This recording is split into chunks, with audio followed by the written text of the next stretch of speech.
Okay, now. Okay, so as always, if everybody can hear me well and see me well, please make sure that you press F in the chat as always.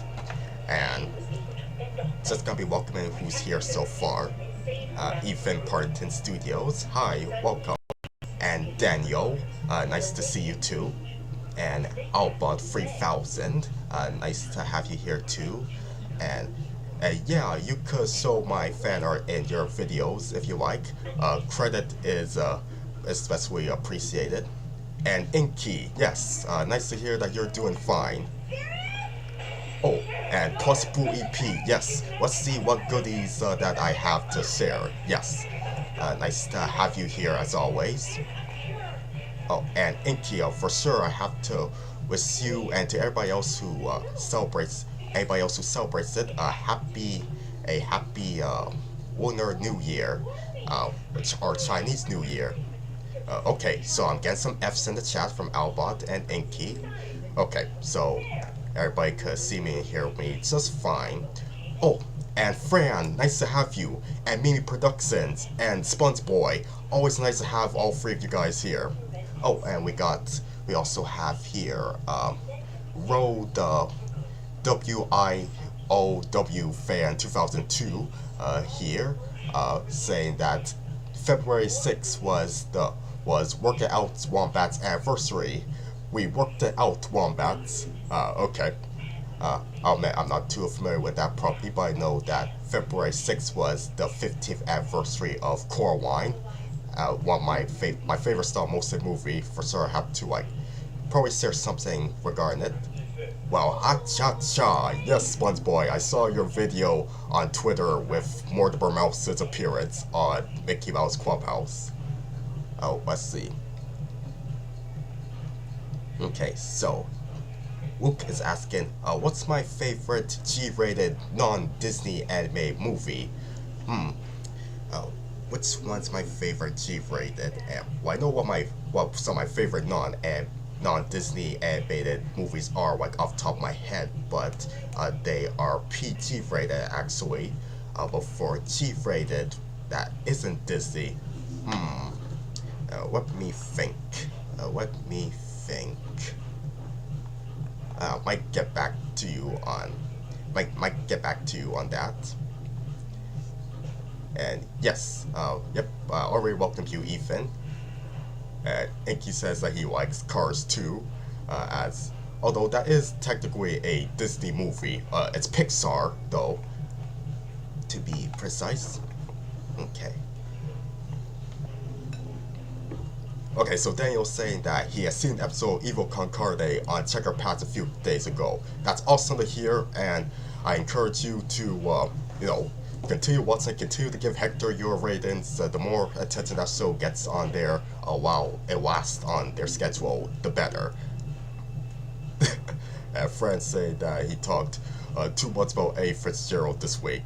Oh yeah, I know this. A. Fitzgerald, to put politely, yeah, I'm not the biggest fan of him, as a person, especially when it comes to his,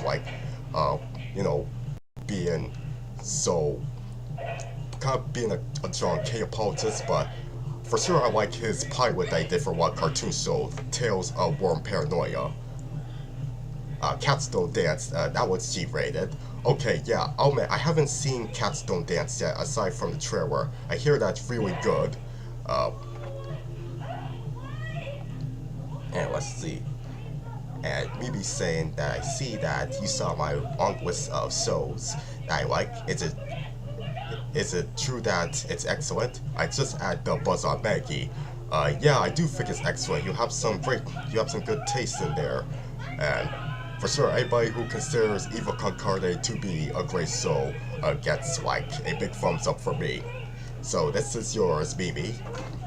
Okay, everybody. So I think we're gonna be coming to the chase. So yes, just like last year and the year before, I'm gonna be doing a Valentine's Day stream that is technically a little before Valentine's Day, about 4 days before Valentine's Day actually hits. So I got myself my drawing ready to work on, all sketched up, and thanks to your votes, it is one of my original characters. Let's see. Inky's saying that maybe I should draw like Mega Man for his birthday on June 8th. Maybe I might have that in mind.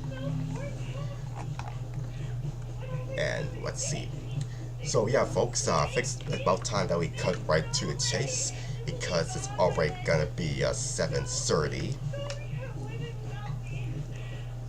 Yeah, friends say that even though he likes Eddie Fitzgerald's work, that he does agree would be about how he might be as a person. But you know, another bright side about him is that he's also inspiration for Pinky from Pinky and the Brain, like how Tom Minton is inspiration for the Brain. Okay, Daniel saying, let's get to some drawing, baby. Let's get to some drawing, dude. Yep, and Mimi saying, let's do some drawing, baby. Okay, yes, we're gonna get to it right now.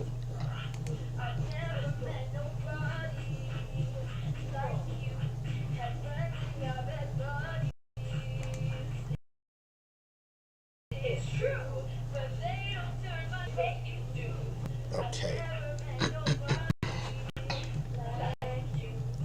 Okay, so could everybody see what I've done here? Okay, just waiting for this to communicate so I can fully zoom out.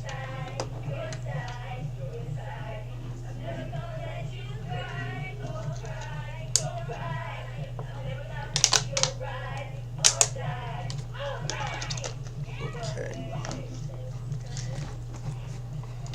Just wait for this damn program to zoom out. But yeah, you guys can see what I've done so far, right?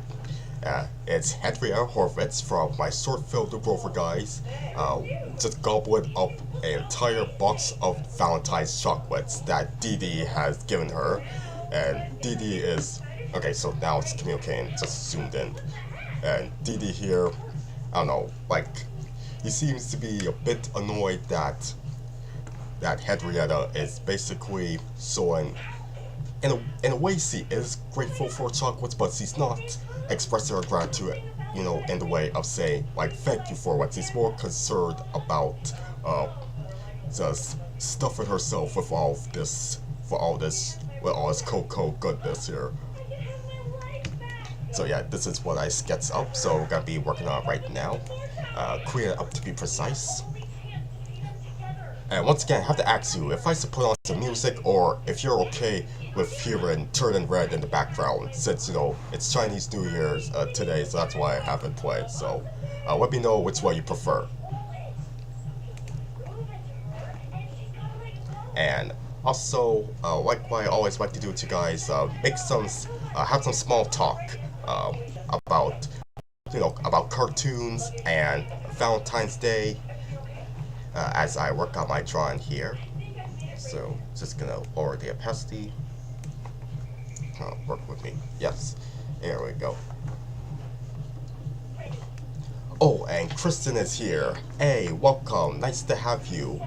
And I saw your community post that it's gonna be your birthday in about a week from now.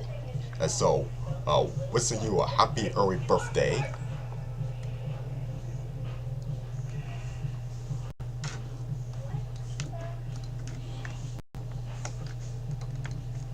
Okay. Oh, no, sorry me. I'm supposed to name this way our cleanup. Henrietta is the name of the group folder here.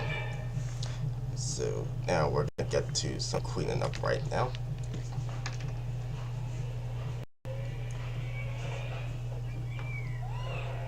Come on, where is it? Okay, so bring up the opacity of that. Oh, and also to bring up the stabilization, that's important. Okay, see what you guys have been saying. Okay, so yeah, so SpongeBoy says turn red to play the background, and Alba says music. And yes, And yes, that is the, yep, once again, that's the reason why I have it play in the background. So, oh yes, in 8 days it's your 27th birthday, Kristen. Once again, a happy early birthday to you. Oh, and a happy early birthday to you too, the 21st of March. Oh, and Johnny Bravo's birthday is February 14th. Kind of appropriate for, you know, a ladies' man like him, or at least a wannabe ladies' man. Yeah, I know it's kind of unfortunate that we can't really show Johnny Bravo like that anymore. Like, he's yet to make an appearance on Checkered Past. Not to go on about for 2 months, but yeah, I know Johnny, like, one of the main sticks with him is that he hits on ladies and then the ladies hit him back, like, right away. But, you know, at least he always gets comeuppance for his mindless flirting, and not every episode is about him being flirtatious like that.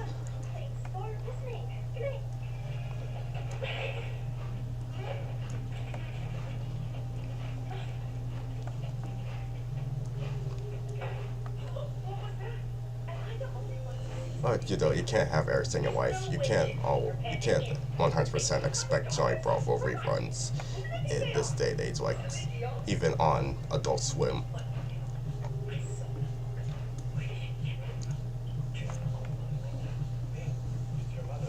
Let's see. Oh, and it was your birthday a few days ago, Sponge Boy. A happy belated birthday to you. Always nice to have you share your fun facts in the chat here. And you're asking, what's my favorite Valentine's related episode aside from Be My Valentine, Charlie Brown? To name one, there is the SpongeBob one, basically for Patrick having a meltdown, and we get the famous line, "Heart on stick must die." Oh, also the other famous line, "I defy you, Heart Man." So yeah, that was a good special. But if I want to be honest with you, I think I enjoy the secondary segment on that same episode as much as the Valentine's Day episode, which is the paper. It's a nice little bottle episode that just takes place in the front yard, like, the front area where SpongeBob, Squidward, and Patrick's houses are. And just SpongeBob playing with a piece of paper, doing a whole bunch of imaginative stuff with it, and Squidward, being in disbelief that he's able to do all that stuff, but, just like with several other episodes in the show, whenever he first considers childish, he ends up trying to do it himself, but, he doesn't succeed. Almost like a spiritual precursor to Idiot Box from season 3.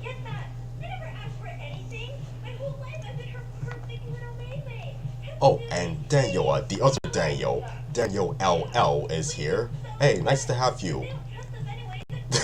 As Pinky said, "I defy you, Heartman." And let's see. And Fran is said, "I defy you, Heartman." Yes.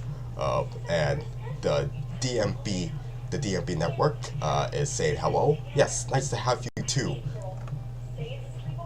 What are my thoughts on the Pac-Man and Ghostway Adventures? So it's okay. It's an okay show.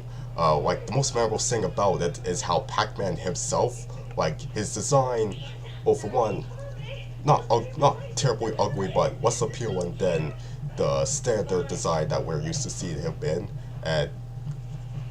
and his voice is pretty distracting. Like, he's voiced by the same woman who plays Coop Burtenberger from Kid vs. Cat.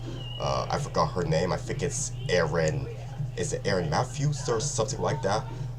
One of those Vancouver-based voice actresses that you hear in a lot of anime series that are now distributed by Wild Brain. So yeah, Pac-Man and the Ghostway Adventures is okay.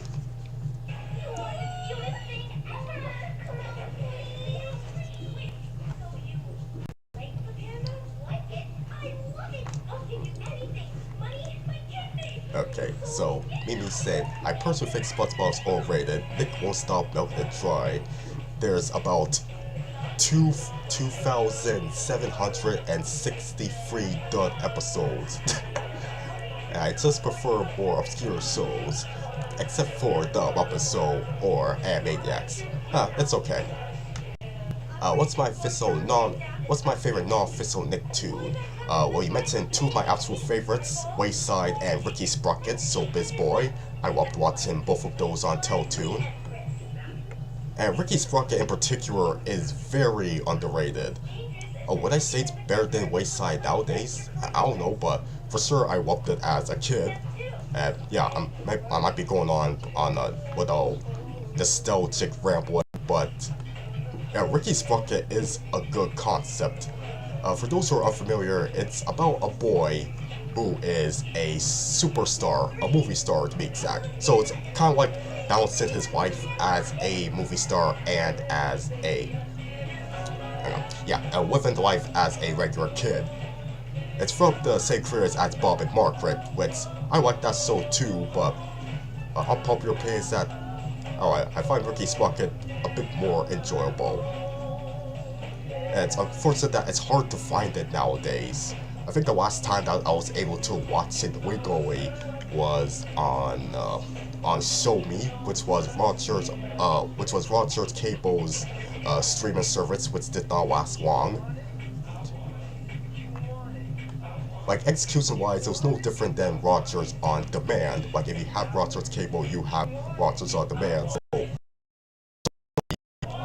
the format of it is similar, but the difference is that there's some programs and movies that you can't get, like, on regular Rogers On Demand.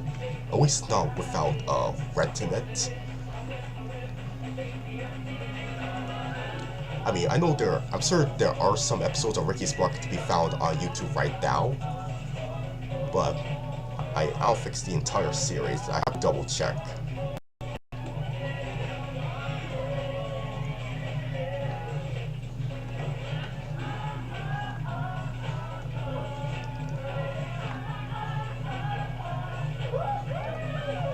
Oh, Steven's here. Yes, happy early Valentine's Day.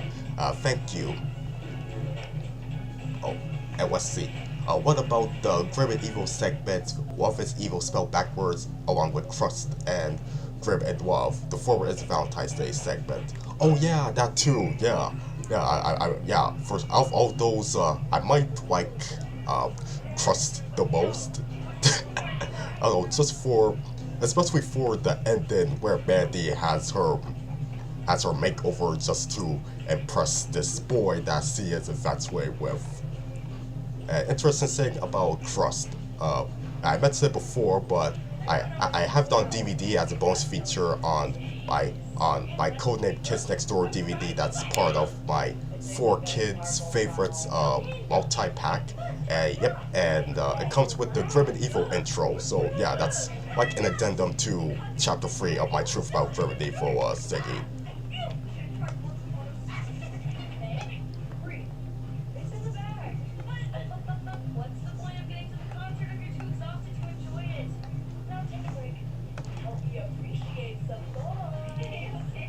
Unfortunately, not too much Ricky Sprocket is found online due to Wildbrain blocking those uploads. Well, I think Wildbrains just upload the series themselves. Like, I absolutely love how several obscure childhood cartoons are being uploaded online officially. Like, for example, on the Keep It Weird YouTube channel, which is run by Nelvana, you have Flying Rhino Junior High and Wayside being uploaded, and also Retro Rerun. They have Bob and Margaret on there as well, and it's either Keep It Weird or Retro Rerun that has Braceface uploaded as well. And either one of those, I believe, they have Stick Around uploaded as well. So happy that all of these obscure kids shows and obscure Canadian cartoons in general are being uploaded officially. Although their visibility, like outside Canada, may vary. I know that like the classic season of the Fairy Odd Parents are available on YouTube for free because Nelvana has the distribution rights to the first 5 seasons, but I'm not sure for sure if they're wide if they're easily available to view in America, but they could be streamed on YouTube in Canada here.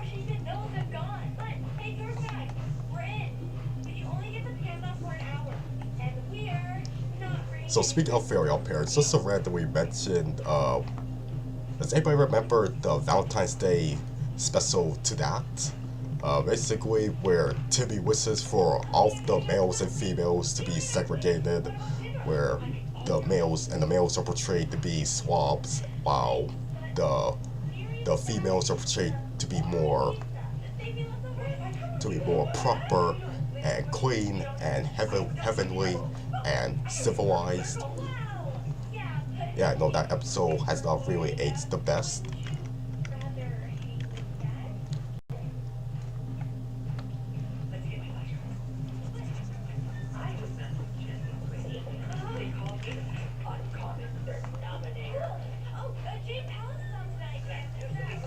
Okay.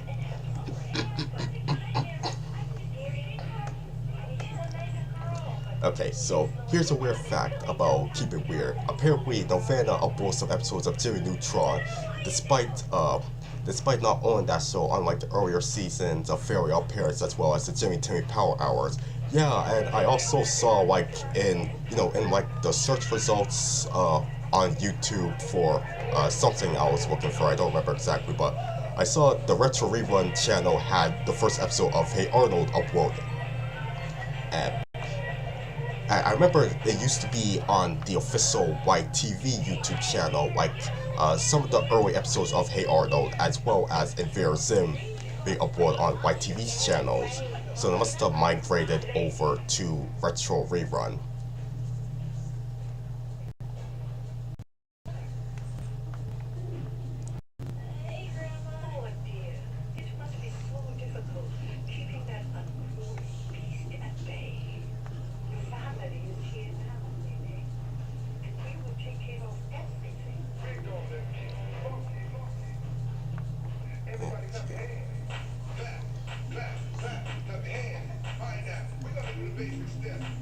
Oh, let's see. Okay, yeah, so Daniel says that he's seen sticking around on the Retro Rerun channel. That's cool. Oh, yes, Steven said that he was watching the second season of regular show. Great season, yes. The whole show was great, actually. I especially think the first, I guess basically before they went into space. Or no. I think before the whole love triangle between Mordecai, Margaret, and CJ. That's when the show was pretty much on a consistently great basis. But I also like the story arc with Rigby getting ready to graduate, and then that also leads to them going into space, and also the whole dome story arc. All of that leads up to an excellent finale, and some of the episodes leading up to the finale are great, including the one where the cast gets to see they get to meet this woman who sees everything that's happened within the past 6 seasons of the series. I absolutely love when cartoons are self-referential in that type of way.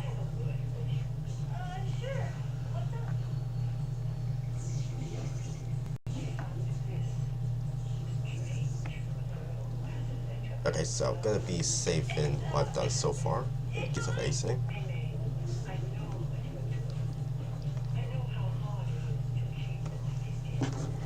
And I'm gonna be having one of my chocolates. If anybody likes to accept this as sort of a unofficial Valentine, please do so before I start eating it.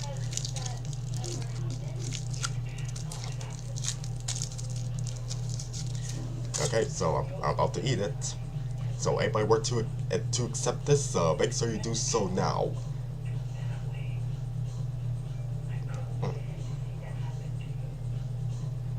1, 2, 3, 4, 5, 6. Okay, I think I should check the chat if anybody would accept it yet.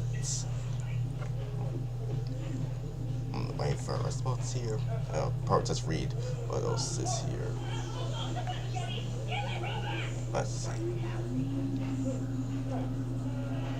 Plus Boo is saying that Treehouse is more targeted towards younger viewers than white TV. Yeah, I think I know what you're talking about. Yeah, you're talking about, you're referring to Fran mentioned about how Treehouse, like for the Fairy Tale parents, they had the Treehouse Direct labeling on it, which makes no sense.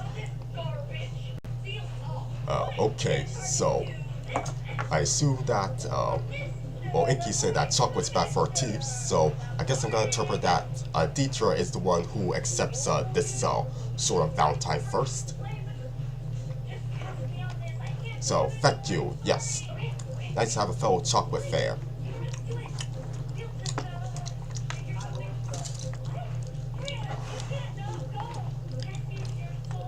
And Alba 3000 saying The Simpsons was one of them that had an episode that had a school where the boys and girls were separate. Yes, and I also remember there being a Duckman episode that's similar to the Fairy Tale Parents one I was describing, where all of the men and women are separated.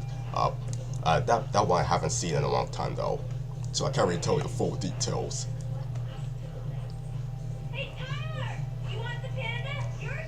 And Nicktoons is saying that their favorite regular show episode is Hello, Governor. Yes, I love that one too. Okay, so Deidre is mentioning there's the Nicktoons on Paramount Plus. Yeah, so I think that gives us a nice segue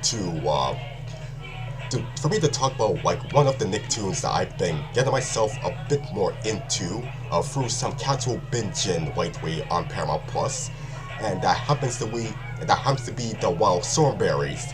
So yeah, I watched like the first few episodes of season 1, and then I watched the Operation Valentine episode from season 3, and then I watched the Origin of Donnie TV movie from season 4. Definitely some emotionally impactful stuff like in the 4th part for sure. And then I also played the entirety of season 5. So I'll talk more about the Operation Valentine episode more, since it's relevant to our main subject today. So yeah, so basically if you haven't seen it, in that episode, so basically Eliza gets appendicitis, which she starts feeling after she eats one of Debbie's cookies that she made. So yeah, Eliza and Darwin are outside doing their usual exploring, and then, you know, Eliza's stomach pains get worse and worse, and that's how, like, their parents find out, and Nigel, being the awesome dad that he is, he's able to fly his daughter all the way to the hospital on this giant sort of airplane thing that Marianne got him for Valentine's Day. So honestly, the Valentine's Day theme in that episode of the Wild Strawberries is kind of in name only. It's focused more on Eliza being sick than, you know, the idea of Valentine's Day. Like, the most that we get, like, the way that Valentine's Day even enters the plot is, you know, with Debbie, she has this online boyfriend that named Sven that she's been communicating with through email, but we never see what Sven looks like, only unless he appears in an episode that I haven't seen yet or don't remember. But yeah, and also, you know, like what I mentioned with the gift that Marianne gave Nigel that was able to have him take Eliza to the hospital. And an interesting thing about Operation Valentine is that it's directed by Mark Risley, who, you know, with me being a huge As Told by Ginger fan, with that being my favorite Klosky Chupo Nicktoon, I best remember him for his work on that series, directed some of my favorite episodes, including Hello Stranger, and another episode he directed on Ginger is A Lesson in Tightropes. And does any of you remember what happens in that episode? Yeah, that's right. Ginger gets appendicitis too. So yeah, it's a weird coincidence there.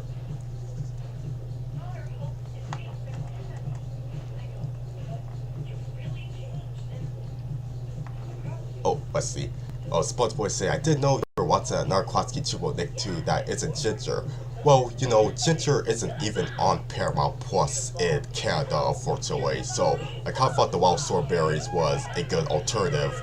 I also will argue that All Grown Up could be an alternative to Ginger too, since they're more similar in plot, but yeah, I don't really feel like watching All Grown Up. I was, I felt more in, it felt more like getting more appreciative for the Wild Strawberries beyond just like getting Nigel Strawberry himself.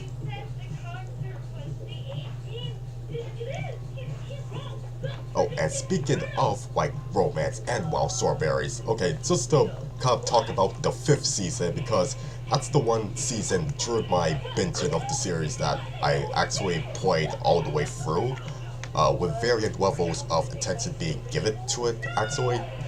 So like the main thing with season 5 is that the Strawberries are in Alaska and they're traveling with this teen pop star named Shane G, who who kind of acts like an arrogant jerk at least at first. Well, both Debbie and Eliza are infatuated with him, so there's like this love triangle going on, and I'm kind of thinking to myself, okay, so um, this is the type of stuff I expect on As Told by Ginger or All Grown Up, not on the cartoon about a girl who can talk to animals.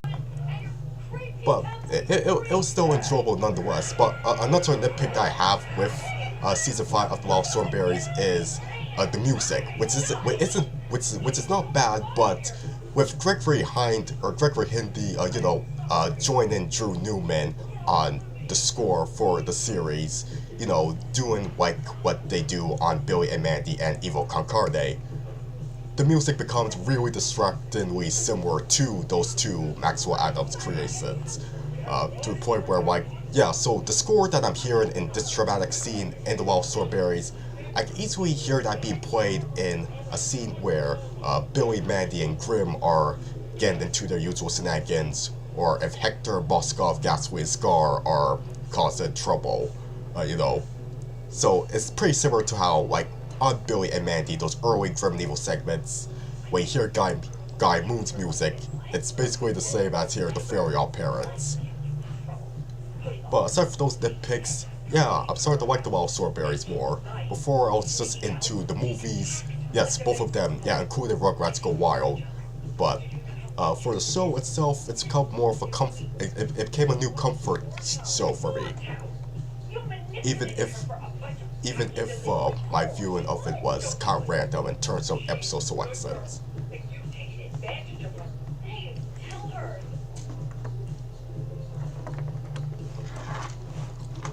Let's see. SpongeBob saying, speaking of Ginger, I have no idea why in the Russian dub of that show, and no other Klatki Chupo show, the spot logo dubbed over with Klatki Zupa. Yeah, exactly. I talked about that in my video ranking the Klatki Chupa logos. I still think that is absolutely hilarious.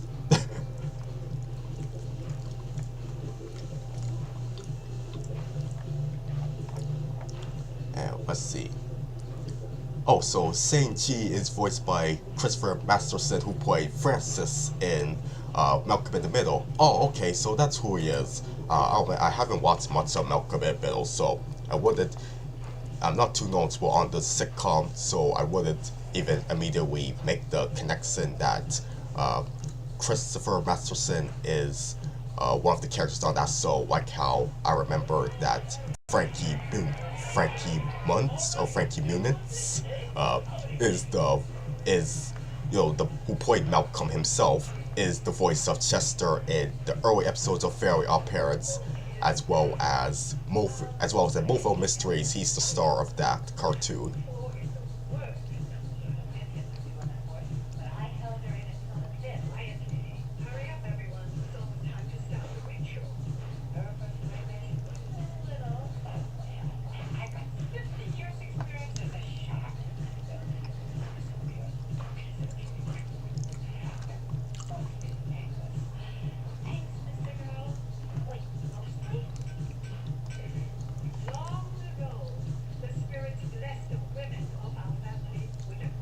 let's see.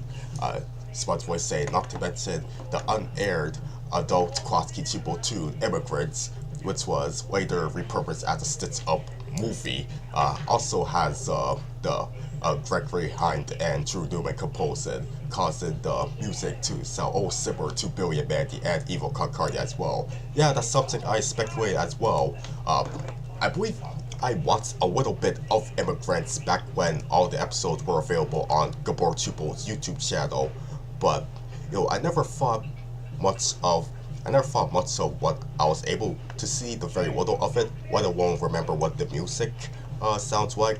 But now, being a huge fan of both Grim and Evil, if I were to go back and seek out Immigrants, yeah, I believe I would hear the music and I'd be like, yeah, this is just Billy and Mandy and Evil Concarne scoring.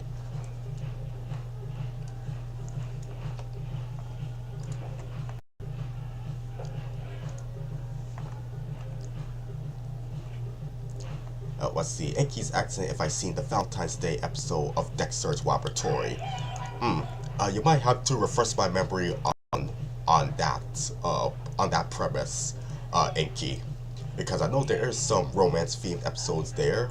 I know there's the episode where Dexter's in love with his babysitter, called Babysitter Blues.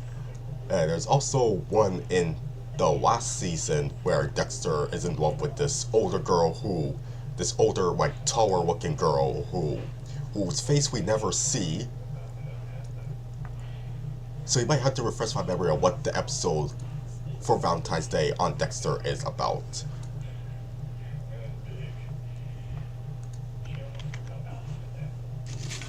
Okay, I have some chips here.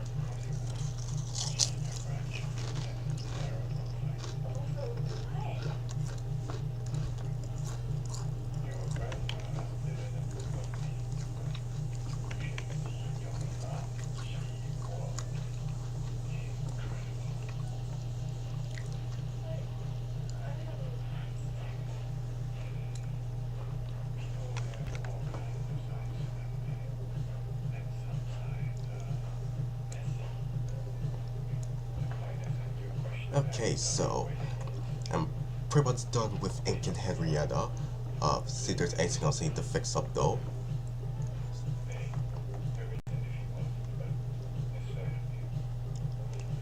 Oh, let's see. Steven's asking, what will be my favorite era of cartoon bumpers from Teletoon YTV, the 2000s or the 2010s?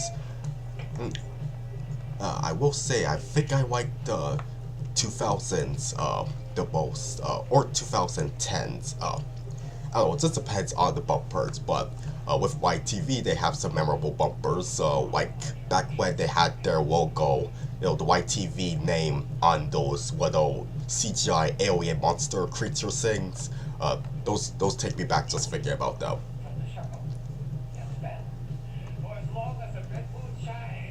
Both the 2000s and 2010s have their share of nostalgic memories for me.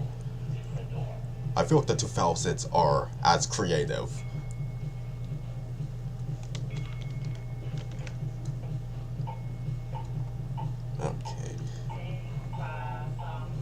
Okay, so I'm gonna be moving on to Dee Dee.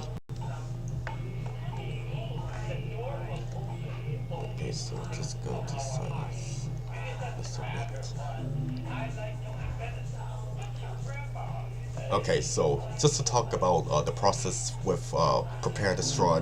So you might see that I have both blue sketches and red sketches, and that's because I was inspired by Jim Soper, from who you may know is the main character designer on Looney Tunes cartoons. And he did a post on Twitter showing his process for designing a character, of doing some character art. Like first he would draw the blue sketches just to get a feeling of the pose, and then he will refine it a bit more with the red sketch, and then that's when he moves on to the cleanup stage and colors it. So yeah, I took inspiration from that when it comes to making this particular drawing with Henrietta and Dee Dee.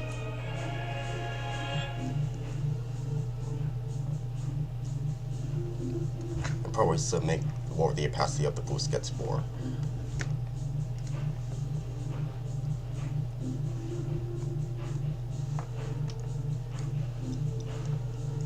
Friends saying Henrietta looks pretty as always. Thank you. I'm seriously appreciate it. Wait, I'm just realizing I actually did the voice of Henrietta in the short, so I'll just have her thank you. I'll thank you in character as her. I said no, I'm not about to do that falsetto. I'm sorry. And fun fact, when I was recording my voice as Henrietta for that first Girl for Guys short, I had to pitch it up a bit in Audacity. But yeah, once again, thank you, Fran.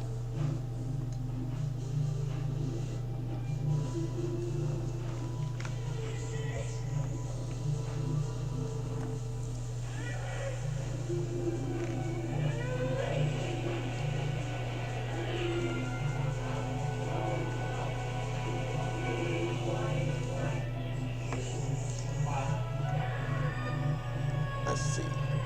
Oh, I see some hearts coming up.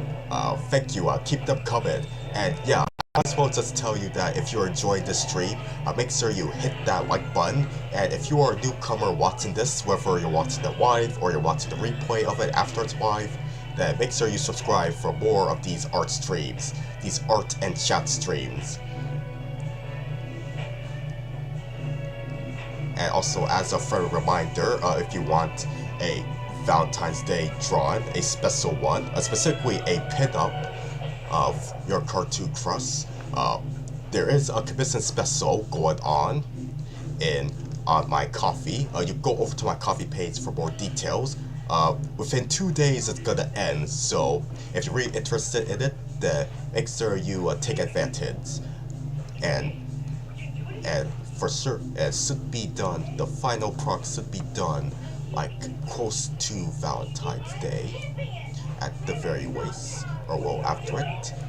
And you can share it with your whoever you choose to be your Valentine.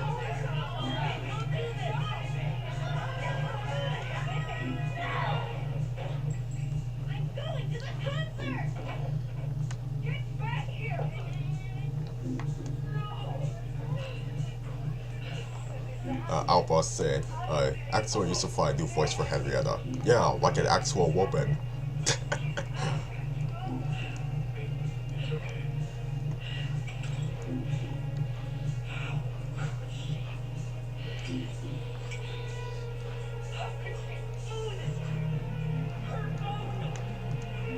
Okay. Let's see what else we have here. Oh, we got El Jabroni said, greetings from parts unknown, amigo. Hey, nice to have you here.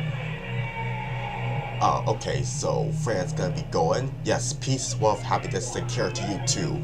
And thank you, I will keep the good drawings going. You take care of yourself. Oh, I got a comment from SpongeBoy saying that he also noticed that after the company was relocated there, all of their original shows used Toronto-based talent for their later shows, except Joy Test due to being having a Vancouver-based cast. Not to mention Arthur and Caillou used to use their Montreal-based talent, as well as added a couple of Toronto-based actors as well. Yes, exactly, like Julie Lemieux being the voice of Bud in the season of Arthur started with season 16. Oh, hang on, I just see that Waffle Block Productions is here. Hi, nice to have you, and I hope you like what I've done so far with my Valentine's Day drawing.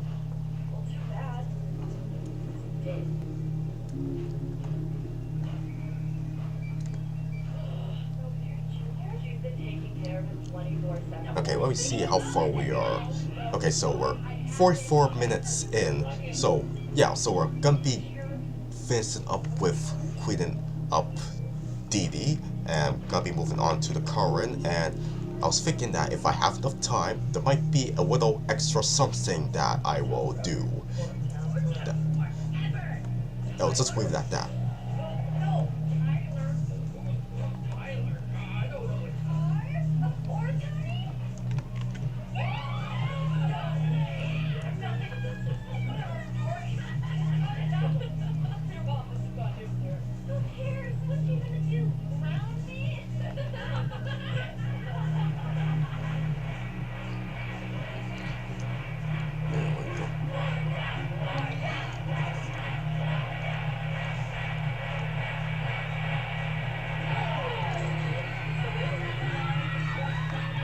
let's see. Oh, Valentine is here. Hello.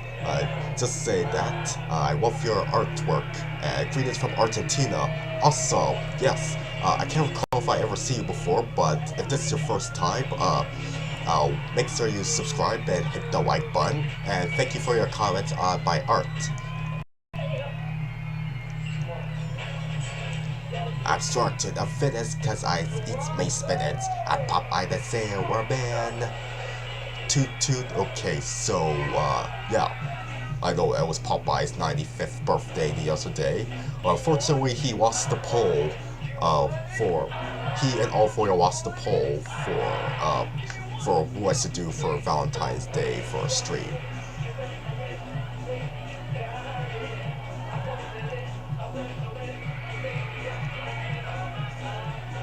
But if you are interested in me doing a Popeye stream anyway, like maybe later, sometime later in the future, like sometime later this year, let me know.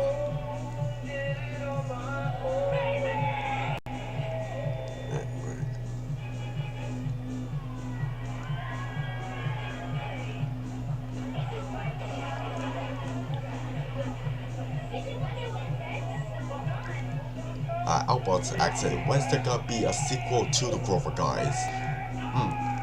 For sure I have ideas for follow-up sorts with Mikey, BD, and DD, but it's just when I have the time to work on it, that begs the question. But yeah, there will be a sequel, like eventually, sometime in the future.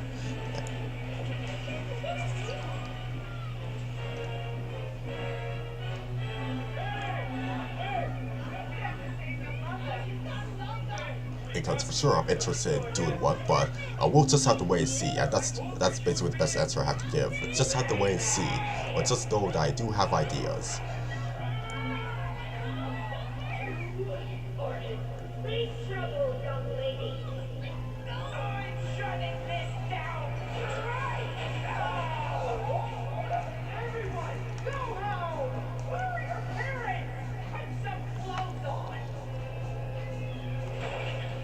Let's see here.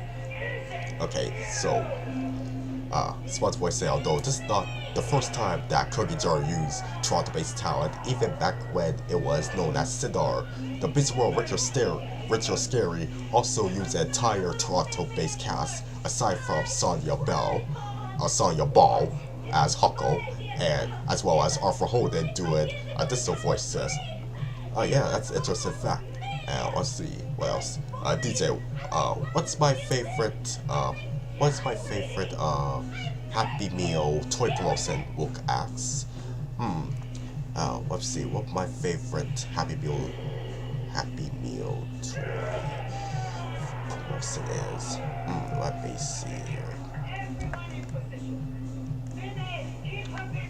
Well, one of them that I like is 20 years ago, there was the Lion King 1.5, and they had these toys where, you have the figures of the characters, and when you push down on them, they would talk. I had one of Timon and of Rafiki too. Well, also rewind one of Ed the Hyena, because I always love the hyenas, and of course I always love Timon and Pumbaa as well. Okay, so that's just one Happy Meal promotion that I remember fondly. And I also like the Madagascar Escape to Africa toys. I used to have one of Alex and one of King Julian, and he sings "I like to move it." And with Alex, actually, most of his lines come from the first movie, like when he says, "Let's go wild." And that's something that I realized upon watching the first Madagascar movie. Like, I believe I watched the second movie before I watched the first one. The first one's fine, but the sequels are better. I don't know. I don't think enough people talk about how with the Madagascar sequels, I don't hear a lot of people talk about how the Madagascar sequels are examples of sequels being better than the original.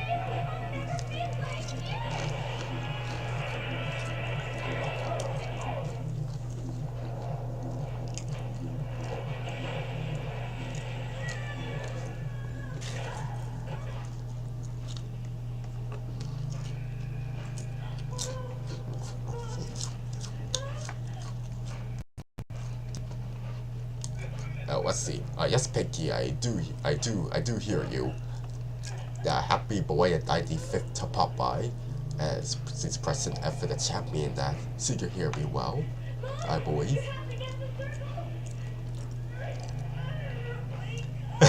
Oh god, yeah, Plus Boo, he hears Turn Red in the background, just Ming, just yelling her daughter's name. The movie's almost 2 years old, so I guess I might as well mention. I guess I mention spoiler that yes, this is through the climax where Ming unleashes her panda. It's a giant Godzilla-like creature.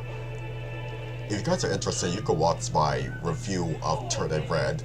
For the most part, my opinion from when I had my first impressions of it still stands. I still think it's a great movie. Okay. So, I think we can move on to the current.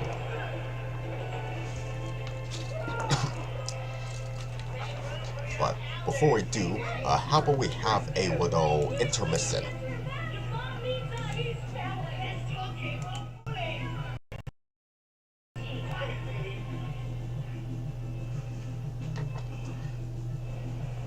Oh, I love the count the waves.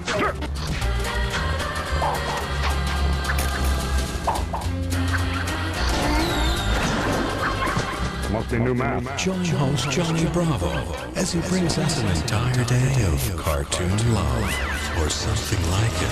Don't Be My Valentine, Saturday morning beginning at 8 on Cartoon Network. It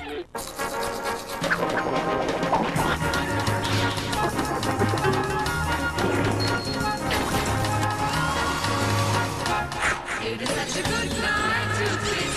It is such a good night to dance. It is such a good night to This Valentine's Day, love, or something like it, is definitely in the air at Cartoon Network. All day long, from 8 until 5, Cartoon Network's very own are showing their love in the worst way. It's a nightmare, I tell you. Join host Johnny Bravo as he brings us an entire day of cartoon love. And when they got it bad, that ain't good. It's Cartoon Network's Don't Be My Valentine. Don't Be My Valentine. Saturday morning beginning at 8 on Cartoon Network.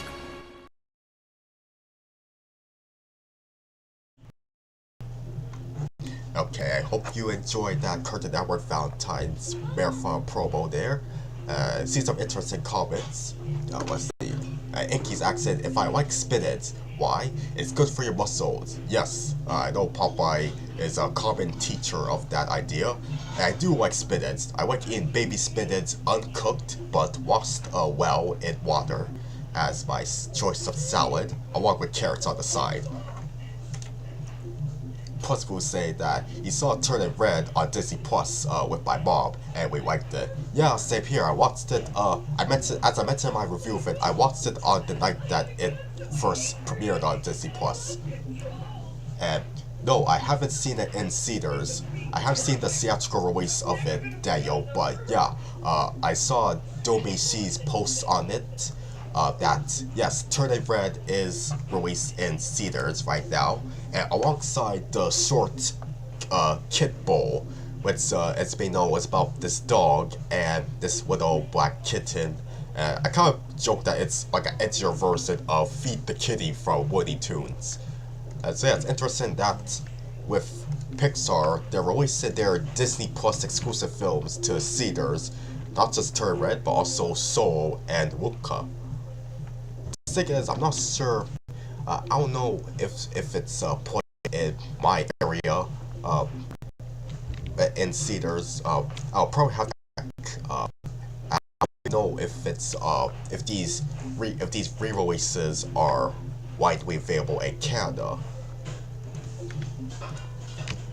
But if I am able to see it, yeah, I'll definitely jump to a chance.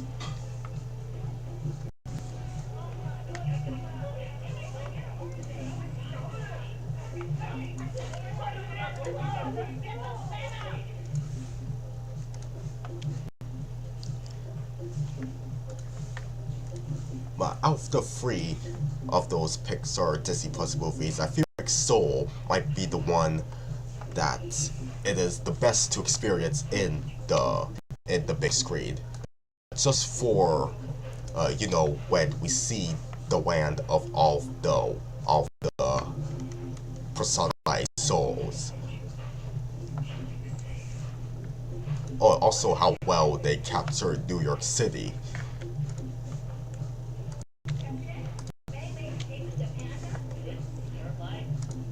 But Turn Red for sure will look awesome on the big screen, like with how they portrayed Toronto.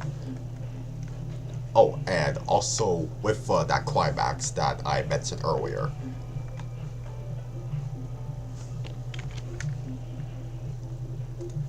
Okay. So now again to Queen of Henrietta. No, not Queen of Color.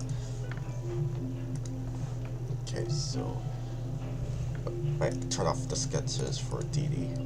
There we go.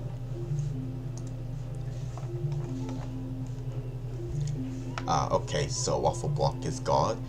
Take care. Oh, and I also saw that Luke is gone. Oh yeah, happy early Valentine's Day to you too. Yeah, what else do we have here? Oh yeah, I saw your comment about Johnny Bravo's birthday being on February 14th. I haven't seen the Johnny Bravo Valentine specials though, so I assume that is a detail that's revealed in it.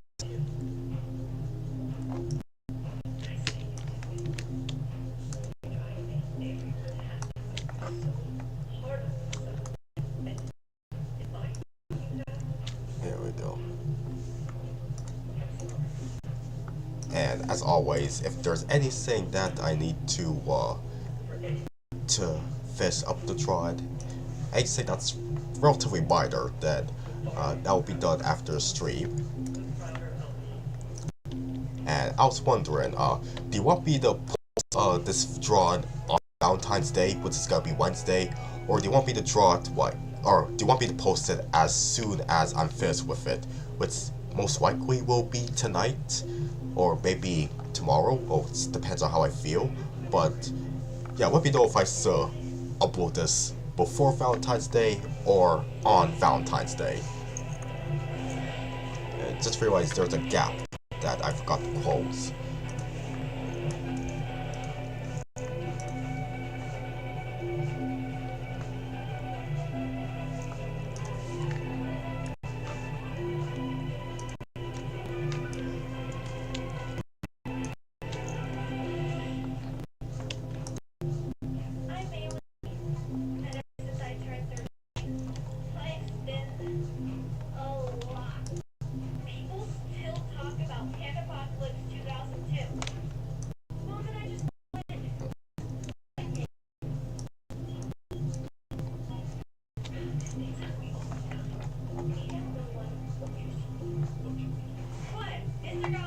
Let's see. Oh, Rabbit Ears Blog. Hey, what's up? I rarely see you on my streams, but it's nice to have you here, Rodiel. So yeah, this is what I've been working on. It's my original characters from my short film, The Grover Guys, in a funny Valentine's Day, a simple funny Valentine's Day situation with Henrietta just gobbling all the chocolates that Dee Dee has given her.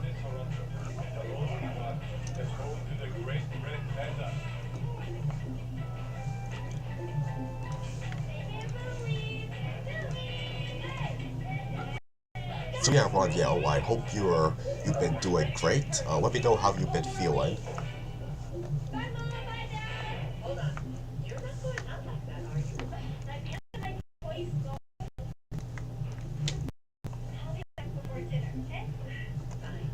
Hang on, there's another gap that I missed.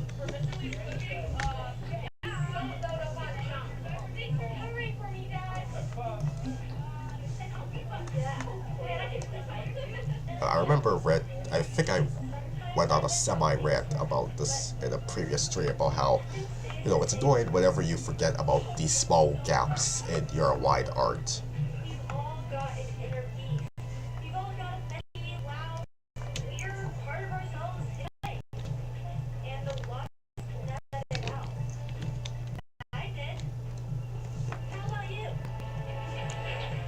let's see. Aside from the Novena era of Cyber Chase, other cartoons that I recommend to big cats with bids are Sam and Max Freelance Police, and Captain Flamingo, and the Magic School Bus at some point. Yeah, those are good recommendations. Of the three that you mentioned, I do like Sam and Max Freelance Police. I remember watching it about 10 years ago. 10 years ago in 2014, I was watching several Nelvana shows, often in most cases for the first time on Rogers On Demand, and one of those cartoons that I got into that year was Birds with a Z. So yeah, Sam and Max, I'd rewatch it. And the Magic School Bus, on the other hand, yeah, maybe. Like, there are a few things I like about it, but I don't know, like, I might appreciate it more if I watch it. Like, it has some charming aspects about it, like the theme song, and also Liz and Miss Frizzle. Miss Frizzle, I know, is a teacher who we have to question. Yeah, you know, the parents, I'm sure the parents of the kids have to be questioned.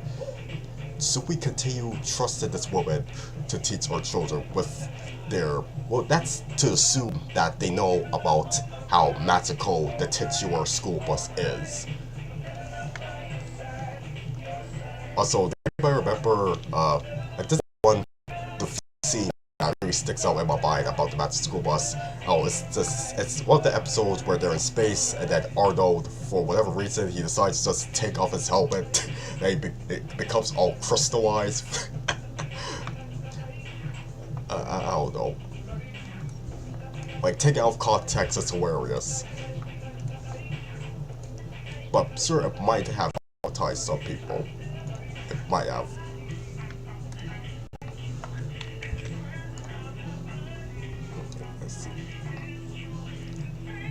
Let's see here.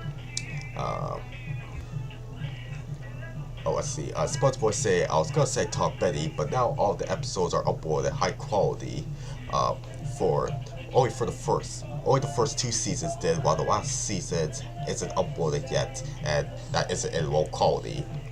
Yeah, I might rewatch Tom Benny too. Oh yeah, with Captain Flamingo, I believe I mentioned it before, but it's one of those cartoons in which... hang on there. Okay, just want to make sure that I wasn't current on the pinup layer, because it was unlocked for a moment. Okay, so everything's fine. But yeah, I believe I mentioned before with Captain Flamingo, I casually watched it years ago on YTV. It's one of those shows where if you stay home from school and there's nothing else on, yeah, just leave it to play.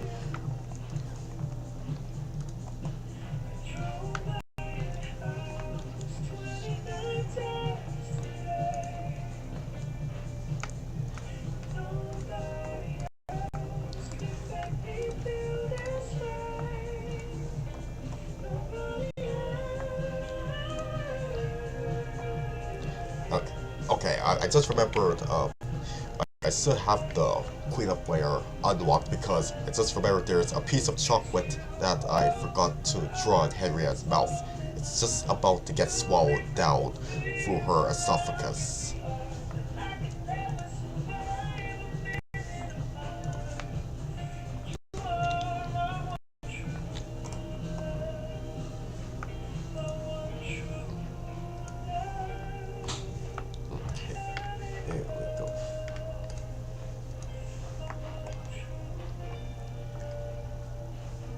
Let's see.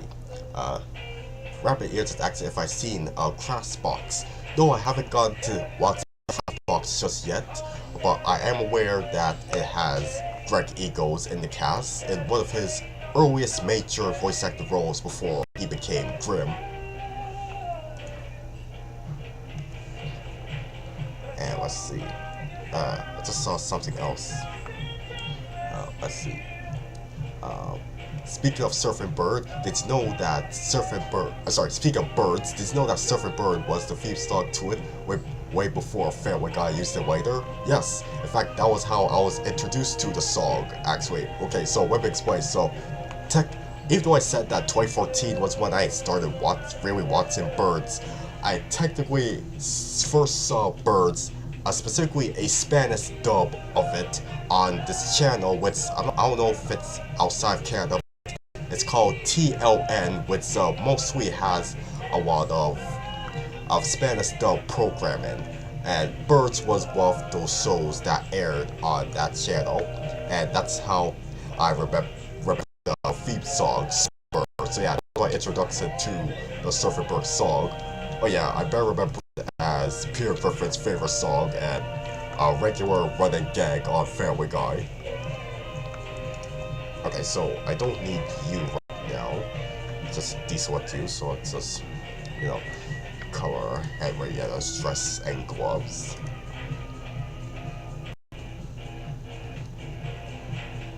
So fun fact, with Henrietta's gloves here, of course she didn't wear them in the original short. It's just one of those character design tweaks that I decided to add later on, like not too long after I finish the short. Like for future appearances, I still wear these blue gloves.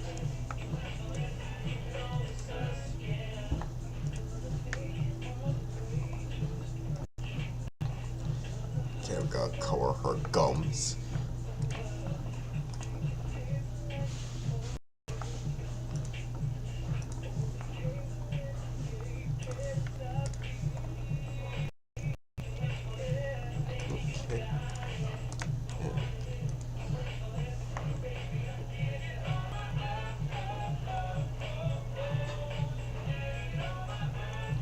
Let's see.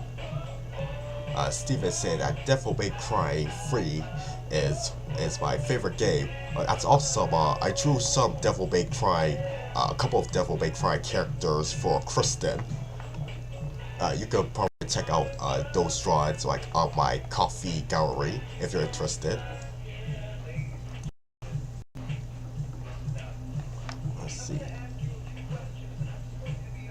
Let's see. Oh, I forgot to welcome you, Rick. Yeah, how's my evening doing? It's doing fine, and the drawing's coming along fine too.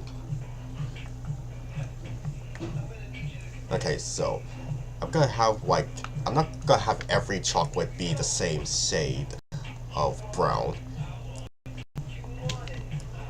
Okay, I'm just gonna have maybe these three be one shade of brown.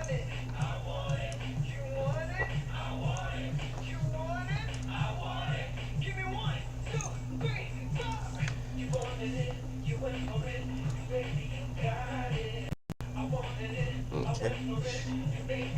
And probably I could have maybe some white chocolates too, or a vague shade of pink, like so. There we go.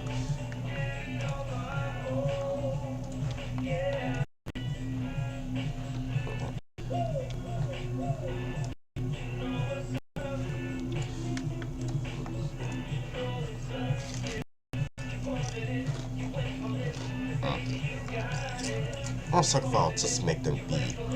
Yeah, I think I'll just make them be pink.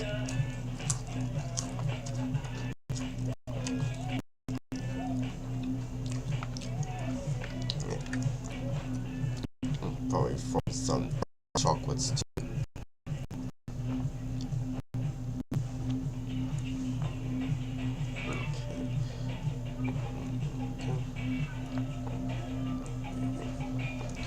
Now here's some darker chocolates.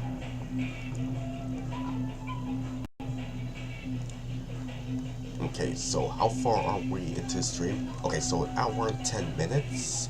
So yeah, like I mentioned before, there might be a possibility that I'll do something extra as a surprise once I'm done working on this.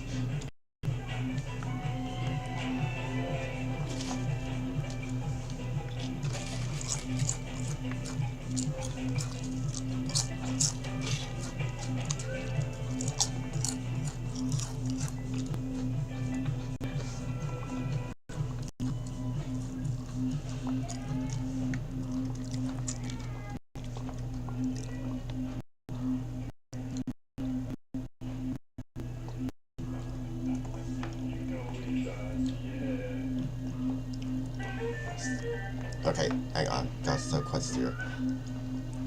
Let's see. Sports Boy say that since Captain Flamingo is re-available, it's on Tubi but only in the United States, since it only contains like part of season 1 and all 52, all season 2 and 3. And let's see. Containing all 52 or 100 and 104 segments episodes. Also asking, can you pin the link just like the archive link for Cyber Chase? Please just do not forget it. Let's see here. I guess, yeah, I might have that in mind to do so. And also say that coincidentally, Birds was created by Magic School Bus and Cyber Chase director Larry Jacobs. So talk about ironic bringing up all three those souls in the stream. Yeah, and that also explains why Digit from Cyber Chase looks like Eddie Storkowitz. You know, a bird who looks more like a reptile because he doesn't really have a traditional beak, just more of a snout, a reptile-like snout.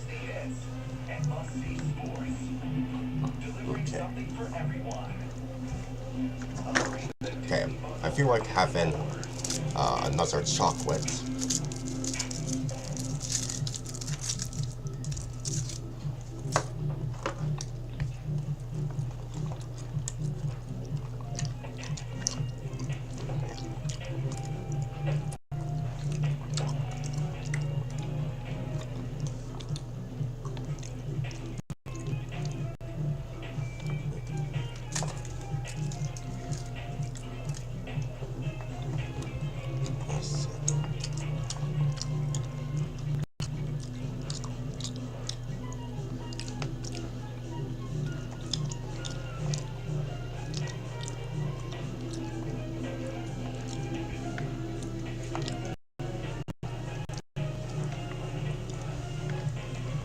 Okay, so I know some of you guys are feeling fine, but I'm saying that because I know when it comes to the anime community right now, what people are upset regarding what's going on with that Wile E. Coyote movie, Coyote vs. Runner. Even though it's done, right? It's Warner Bros. Is possibly going to delete it forever, or just it. Hopefully, if they do decide not to release it, or not to release it, they just put it in their archives and not like actually do it. Consider that May cast and crew members, they worked really hard on it. I'm going to dwell on it too much, but I'd love to hear your thoughts on that, since just like me, several of you guys are Looney Tunes fans, and specifically Wile E. Coyote and Rover fans, so I'd kind of like to hear what you have to say about what's been going on lately about Wile E. Coyote movie that David Zaslav hasn't even seen apparently, except for at most a director's cut of it.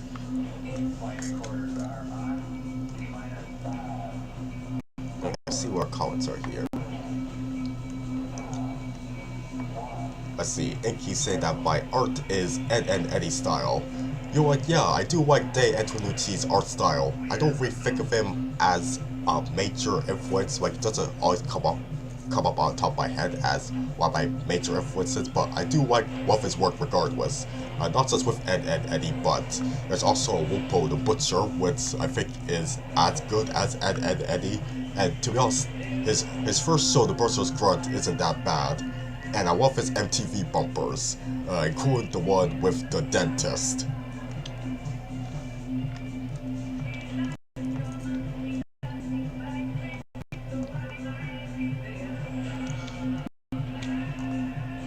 Okay, so just trying to read the essay here.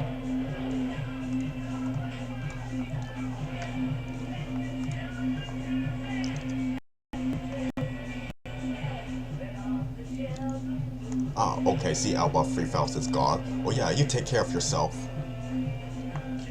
And SpongeBob saying the only thing different about birds is that the soul uses thin outlines, but Cyberchase use thick outlines. Magic School Bus is also thin outline. Yep, that's true.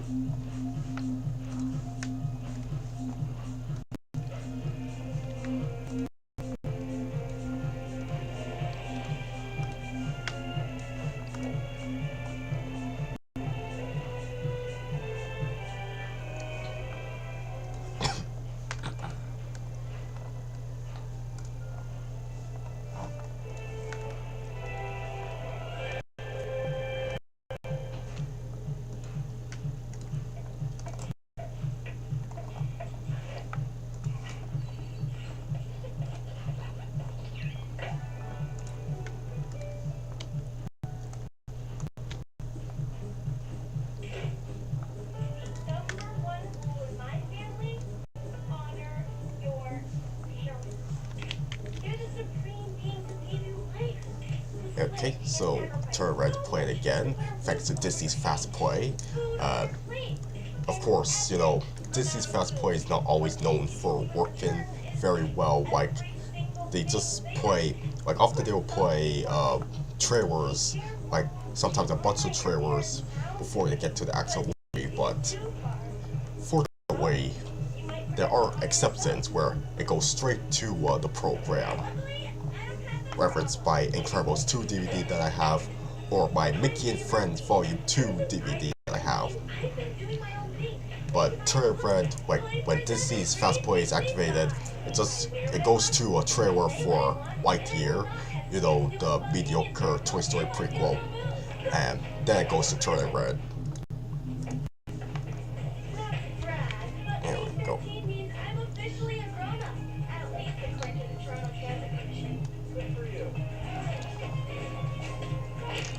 Let's see. Steven's asking, are there any Adult Swim shows you haven't watched yet? Oh yeah, there's several. For one, I've not seen an episode of Metalocalypse yet. And what's the other ones I haven't seen? Yeah, there's several I haven't seen yet. I haven't seen Her Pretty Face is Going to Hell. I think that's an Adult Swim show. Yeah, I don't think I've seen that one yet. What's another one I haven't watched yet? But yeah, there's just several Adult Swim shows that I haven't seen. It's easier to mention the ones that I have seen though.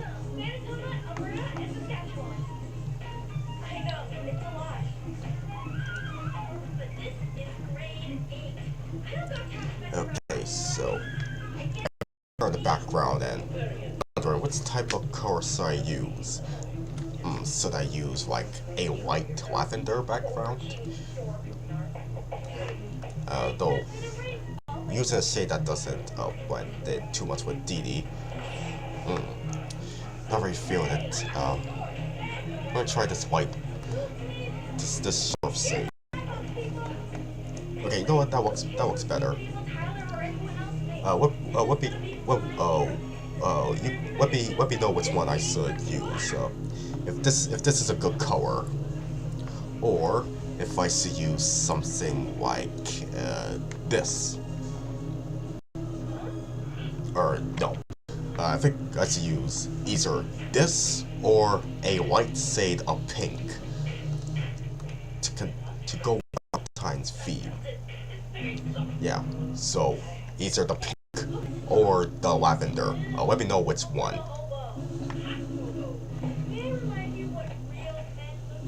Let's see.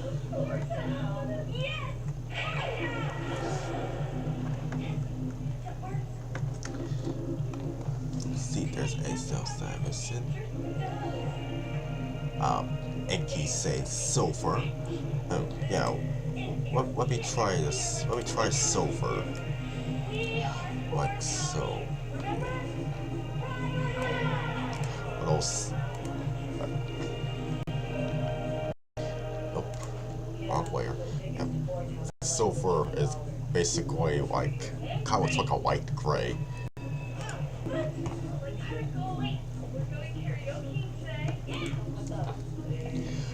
Okay, so it seems like silver it is.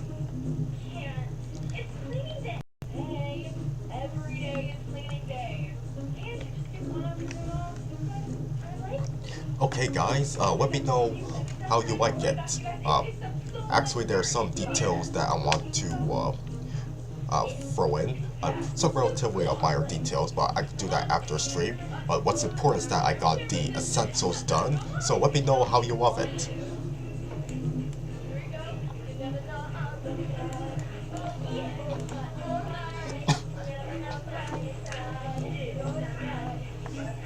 Okay, so yeah, silver. Okay, so I think Inky knows has a good eye for color choices. So or color series. I think that's the proper term. Yeah, color series. So I think probably silver will do good. So yeah, once again, the essentials here. And I think let's see. I think we have enough time for me to work on a feasible little bonus drawing. Let's see. Before I do, how will we have another intermission?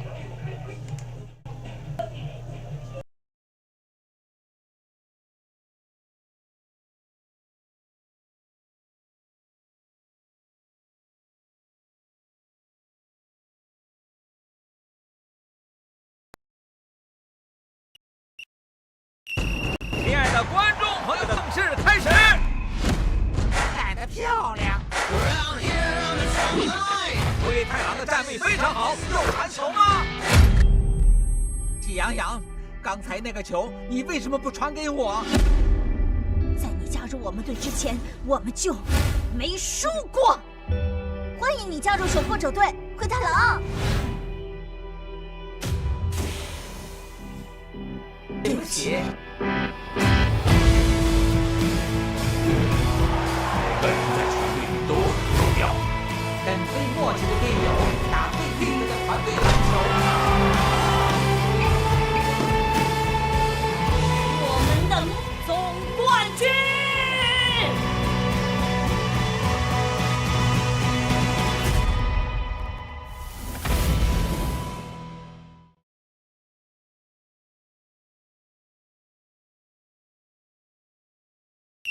朋友们，都市篮球杯正式开始！带得漂亮！灰太狼的站位非常好，有传球吗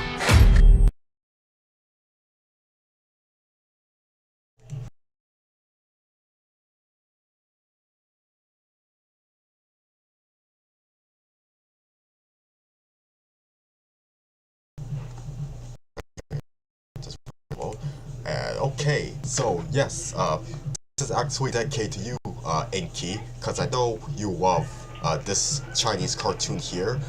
Pleasant Goat and Big Bad Wolf decided to, I thought about drawing the main character, Wesley, I believe that's his name, you know, as sort of a, just to give some rep to some Chinese animation, and although once again, I had you in mind, Inky. So I hope you appreciate it. Oh, and I see that Fair Princess Valentine's here. Hey, welcome. Nice to have you here.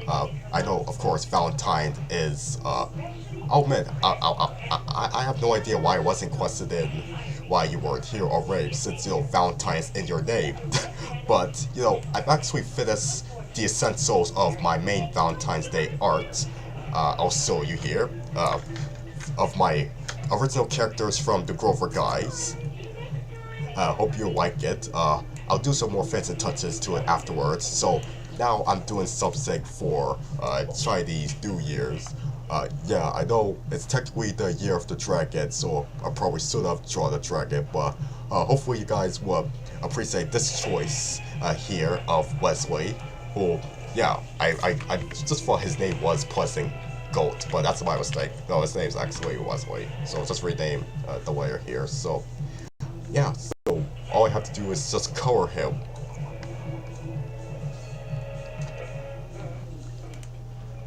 Let's see here.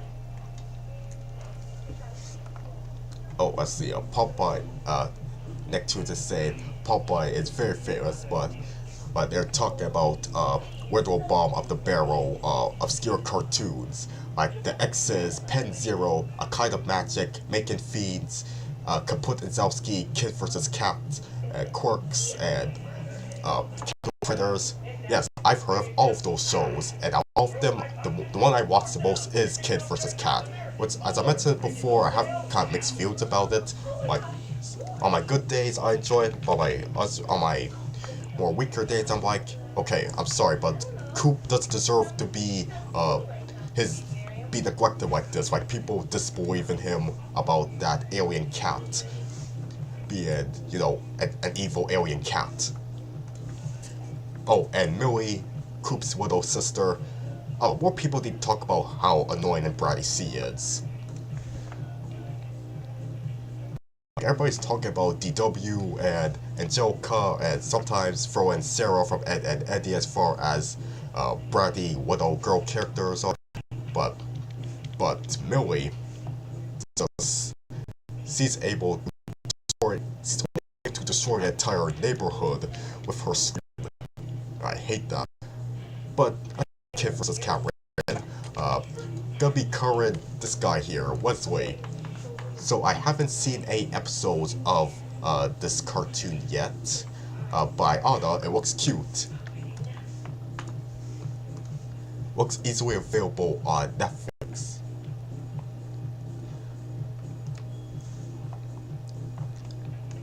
Let's see. Fairy Princess Valentine says that she loves Henrietta's platform heel shoes. Wait, is that her name? Yes, her name is Henrietta Horvitz. To give you a brief history of how I created her, basically Henrietta originated from, you know, her design is based on that one Evil Concarnate episode where Major Dr. Ghastly is jealous of Agent Heidi, you know, seemingly being Hector's new secretary who's flirting with him, but in actuality sees an agent from Fork, which is a rival of Spork. So Ghastly tries to get Hector's affections by getting all fancy up, and I don't know, which design of Ghastly do you think is sexier? Her belly dancing design from Ultimate Evil, or her black dress from Jealousy, Jealous Do? That's the episode I was talking about. But yeah, that design of Ghastly in Jealousy, Jealous Do was the inspiration for Henrietta's design, and it sort of built up her character from there, being this attractive but a very capable woman.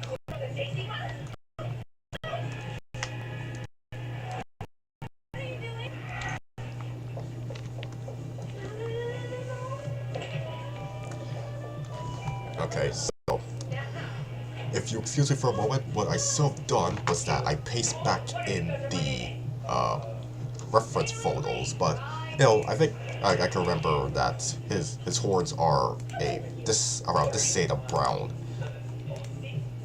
This is what happens when you don't want to stop walking into drugs all day. She's just a sweet, innocent child. How dare you take advantage of her? Okay, just turn off this gets right here.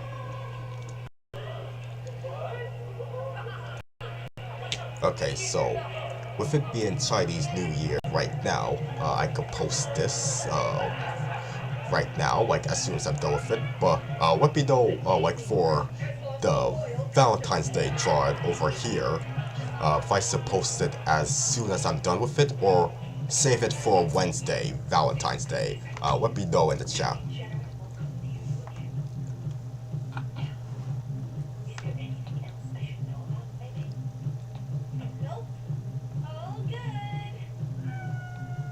Oh, let's see.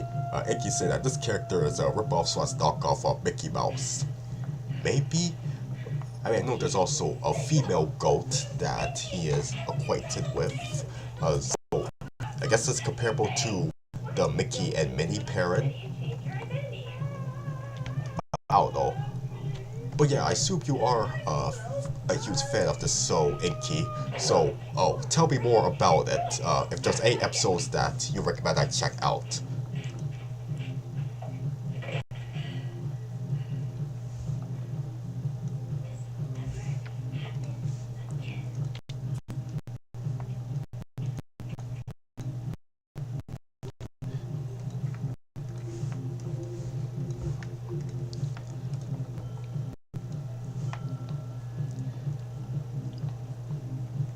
Okay, so I post it when I'm done. So I guess that applies to like yeah, I believe that applies to like what I was asking about the Valentine's Day drawing. Yeah, so I'll just post it as soon as I'm done.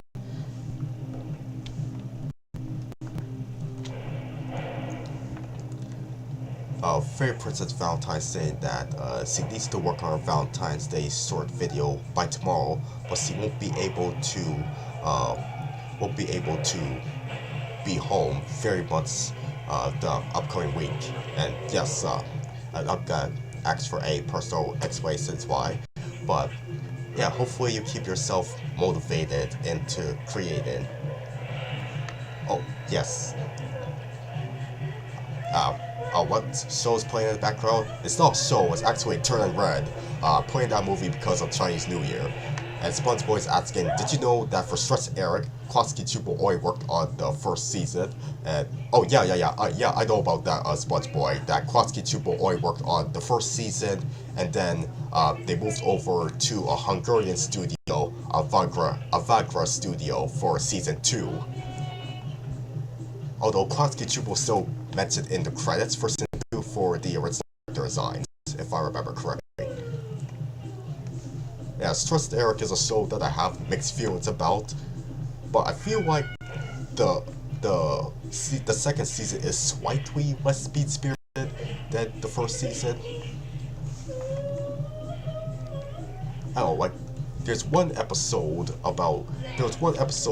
that I'm sure was made as the series finale, but it was aired as the second to last episode. It's all about the Feeble family's nanny, Maria, who is known for always getting drunk. This is probably one of my favorite characters on the show, but, you know, by the end of that episode, you know, it's about her cleaning up her act and not being much of an alcoholic anymore. So yeah, that was the final, I'm sure that is the final episode to be made. But the actual final episode to air in broadcast order, I don't know, it has Maria back to her drunk self.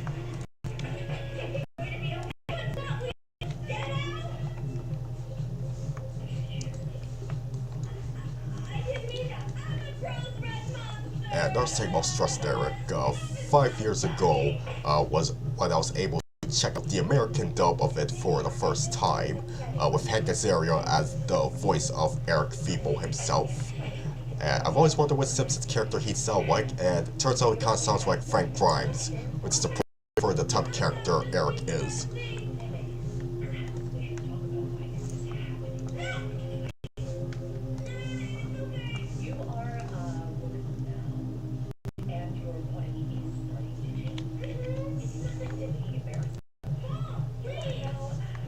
Okay, so I think it's sort of a red background for what's we here.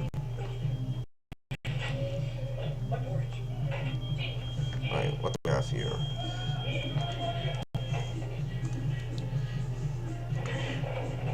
Let me just erase that. I don't know what is there.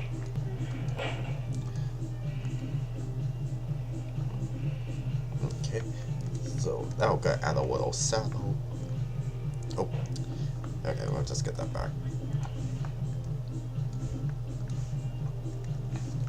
Or sort of a spotlight.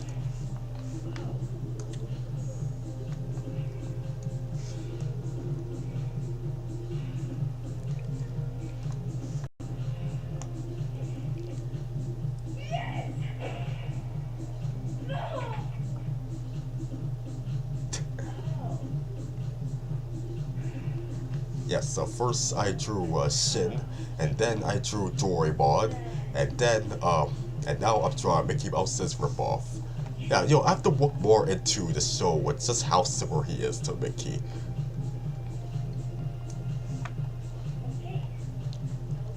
Let's see.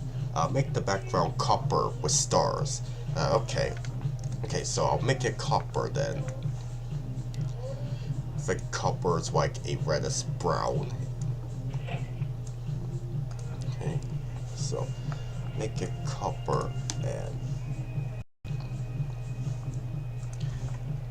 make it be a little slightly redder. Okay, so let's see. I'll probably add some. Yeah, I'm gonna add the stars right now. Probably make them be yellow stars. And that's okay. Gotta have them be like outlines of star shapes, and that's cool.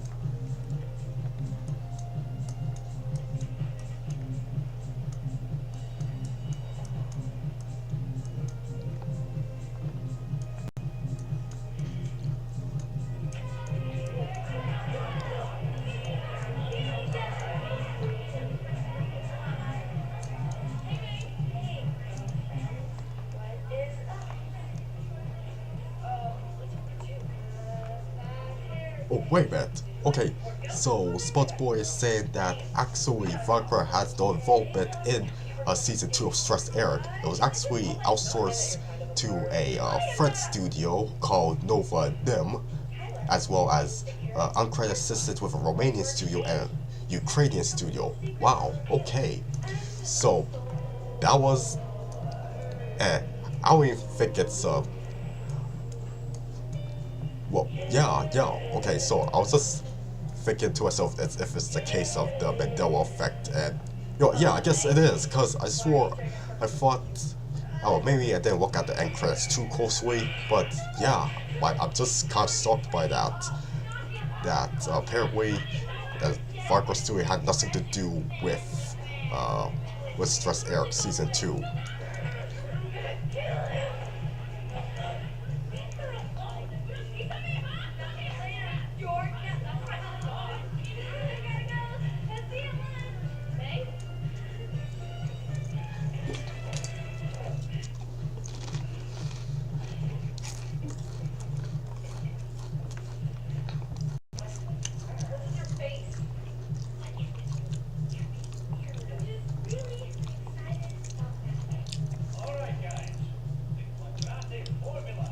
Oh, just red. Oh, hang on. Okay, so it doesn't want stars. It wants triangles and squares. Okay, so let me restart that. Okay. Okay, so triangles and squares.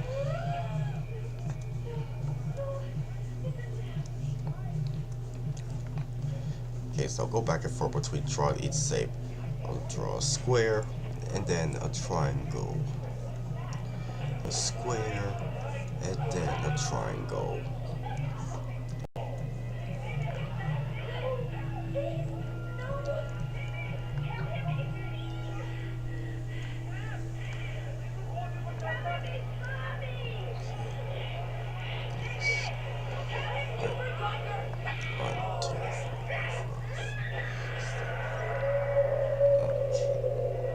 Okay, so how is this?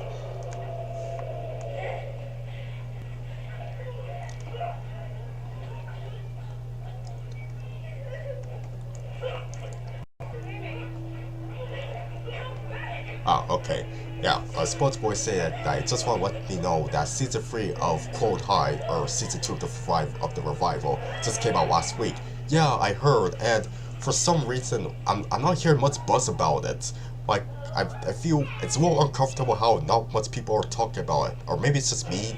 No, I swear, because I've been scrolling on Twitter and on Instagram and even on YouTube, and I hardly see anybody talk about season 3 of Cold High.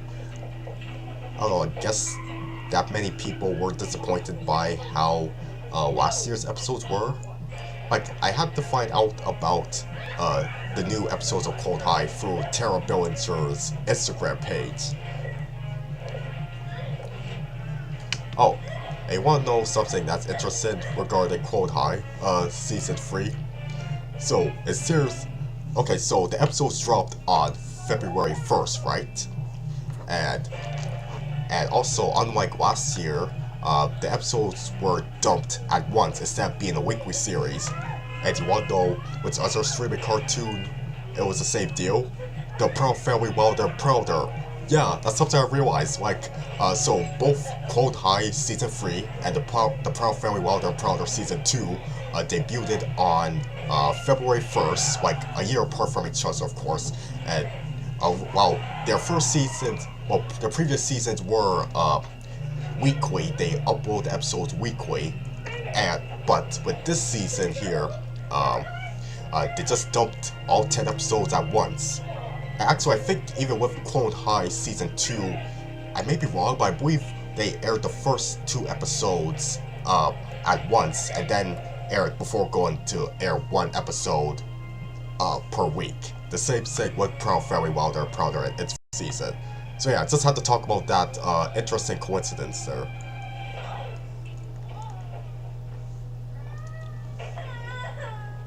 Okay, so I should add a moon too. Okay, so a crescent moon. Probably should add it like this. Hope you like it, Inky.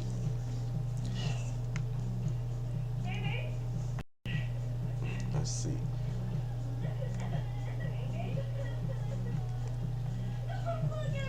Oh, Ro is here.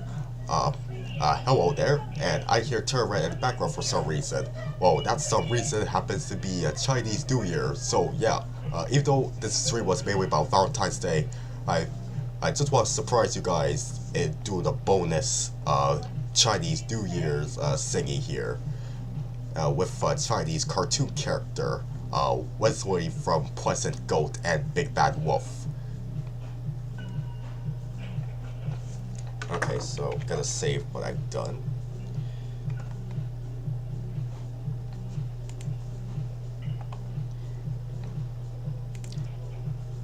Let's see. Okay, guys. Let's see here.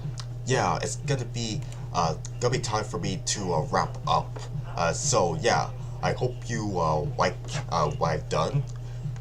Oh, Vincent's here. Oh man, I'm just about to wrap up, dude. Sorry. But yeah, I did this bonus Chinese New Year's drawing, but the main feature of this stream was this with Henrietta and Dee Dee from the Grover guys. Yeah, so I'm gonna post this as soon as I'm done with it, and the same thing with here. And I just saw Inky say that the moon should be fully colored, so you know what? Just going to make sure that I do it as a separate layer. So yeah, after I draw the moon, I will have to wrap up because it's gonna be getting late where I'm at. Well, it is getting late where I'm at, so yeah. After this, I'm gonna be wrapping up.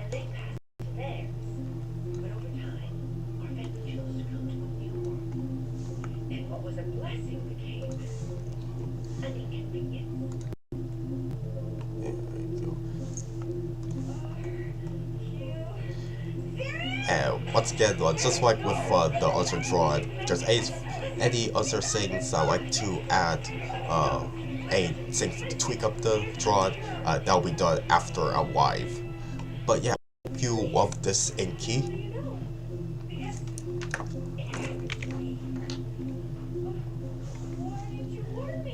There we go. Okay. So, yes, and Daniel said, Happy Lunar New Year, Barry. Yes, same to you too if you celebrate it. And yeah, so Vincent said, just to say hi.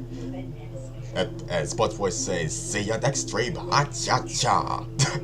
Okay, so yes, this drawing and the Valentine's Day drawing are gonna be posted as soon as I finish them up.